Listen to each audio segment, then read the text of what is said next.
whether in India or in Bangladesh or anywhere else, I mean, one is the state which kind of gives certain authorities to the judiciary. Can there be other centers of... Brother is asking me that can there be several centers of giving judgment in India first, then I come to Bangladesh. I'm sorry, again he has misunderstood the Islamic law. In India, the Muslim Personal Law Board can only give judgment on personal issues like divorce, like marriage, like inheritance. They cannot pass their law on criminal cases because we have a common criminal law in India. So the question is baseless. Regarding Bangladesh, I don't know, again, don't think I'm trying to avoid the question. Again, I don't know how many boards or how many courts of law are there in Bangladesh. But if you talk of Islam in the previous ages, there was something like Khilafat, there was a Khalifa, and he was the head. There may be small courts, like how we have a problem in the low court, you go to a high court. If you have a problem in the high court, you go to Supreme Court. So there, the Khilafat, the main court was him. He was the Khalifa. He appoints the main chief judge, like how we have Supreme Court. If there are any small courts falters, you can go to the chief one. But today, the Khilafat has been abolished. But maybe countries may be having their own way of low court, high court, Supreme Court. You have to analyze the history of the country. Hope that answers the question, brother. It may be a new question, but I hope I have your permission to just ask one question, that you cannot be confused about one issue, that some Maulana, however highly respected he may be, has not been made a judge or a small court or a high court or a Supreme Court in the country of Bangladesh. Does he have a right to give a public call for the head of Taslima Nasreen? That's right.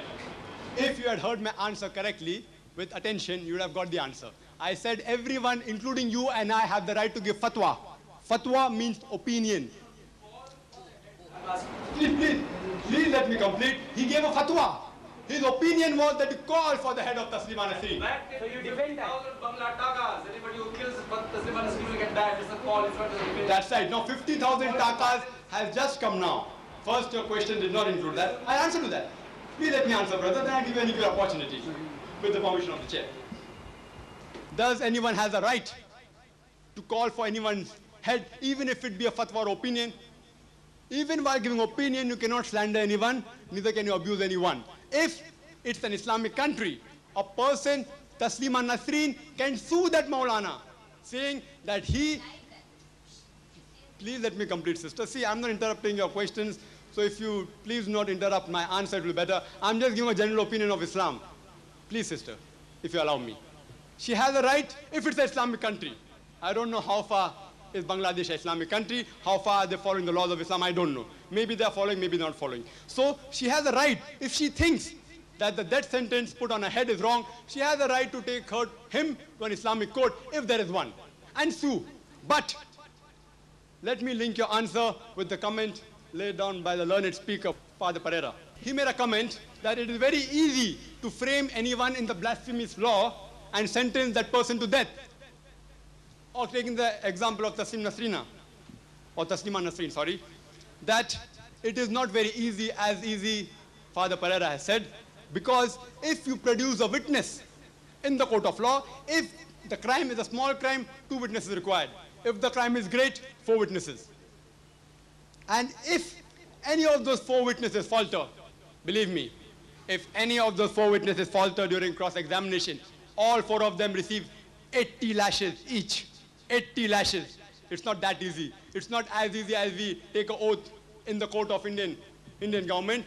मैं सच कहूँगा, सच के सिवा कुछ नहीं कहूँगा, and then you can lie. It's not that easy. You receive 80 lashes each. And believe me, it's very difficult to bear those lashes. It's not as easy as Father Pereira has made it sound. Hope that answers the question, brother. Yes. No, I think we should... Dr. Naik, Sajid Rashid Urdu times. हम लोग एक ऐसे मुल्क में रहते हैं जहां पर बहुत सारे फ़िरक़े के, बहुत सारे संप्रदाय के लोग रहते हैं और उसका अपना एक कॉन्स्टिट्यूशन है जिसने लोगों को सज़ा देने का अपना एक मयार मुकर्रर किया है।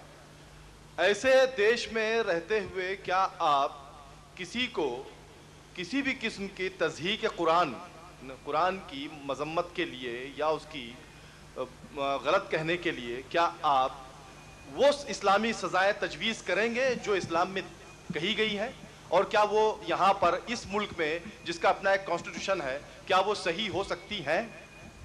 The brother has again asked a similar sort of question, that since we have different religions, can every religion follow their own law?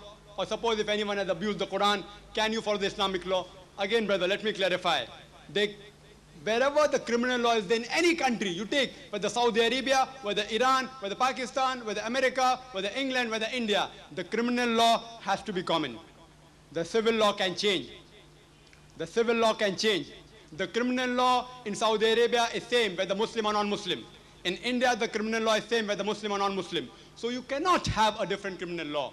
You can give your comments, but you can give your opinion whether that person should be given punishment of 1 year, 2 years, or death sentence, whatever it is, but you can't practice it, because you have to practice a common criminal law. If it's an Islamic state, then you have to abide by the Quran. You cannot deviate from the Quran. But since India is not an Islamic country, we cannot implement the Quranic law where it comes to criminal punishment. Hope that answers the question, brother.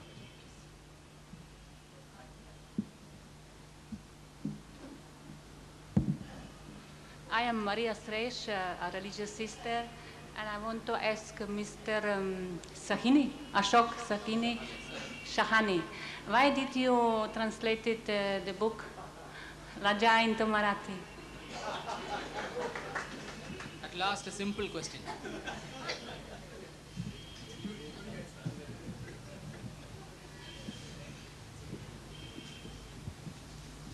Well, I translated it. One thing is because I like the book. Another thing was it was some kind of an atonement, because Taslima had the courage to write the kind of book she wrote.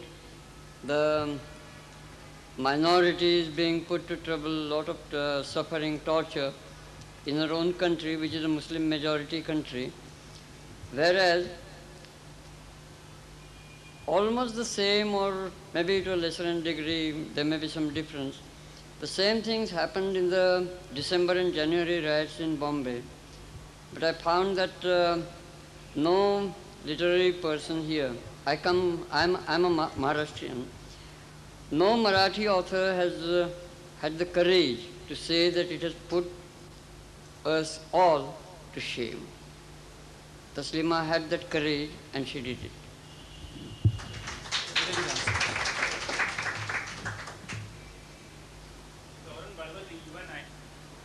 Question to Dr. Zakir Naik. Of Bangladesh are themselves responsible for bringing Taslima Nasrim into the limelight by announcing hefty prices on her head. If they had instead ignored her and allowed her to have a say, this issue would not have risen at all, and perhaps it would not have come here to discuss this subject. Brother asked a very good question, that if the so-called, in inverted commas, Muslim fundamentalists, so-called I say, if they would not have announced the price on our head, we would not have gathered here today. I agree with you. But you put the blame on the Muslim fundamentalist, I put the blame on the media. Difference of opinion. Even if an obscure organization like BSSP, Bangladesh Sahaba Sainik Parishad, who knew of it? No one. Even if the leader of that organization, Maulana Habibur Rahman, and I do know, brother, that somebody has called for a death sentence. If an obscure person, an insignificant organization, calls for a death sentence, why does the Indian media has to highlight it? Front page. Imagine front page news. According to the High Commission, this is I'm quoting from the Delhi newspaper, according to the High Commission of Bangladesh, he said that the amount of news that the Indian media has given to Taslima Nasreen is not even 1% of the news that's there in the Bangladesh newspaper. So you ask me, are the Muslim fundamentalists to blame? You may blame them. I would say even if they are to blame, or whether they are not, irrespective of that, I believe the journalists of India and the papers of India, they are much more wiser. So they should not have highlighted it, and neither would be here to discuss the matter. Yes, brother. Yes. the Indian media has highlighted this issue in order to save her life, because she's the only person. She's a woman and she's helpless in front of all these religious fanatics. So the Indian media is only trying to save her life. That's right. No, wait, please let me answer, brother, then you can continue the question. Brother, I said the Indian media tried to save from an obscure organization, insignificant Maulana Habibur Rahman. So today if you hear someone in the train saying, I'm going to kill the Prime Minister, you're going to give the headlines in your papers. No, it's a rhetoric question, brother. I don't want you to answer. Shh.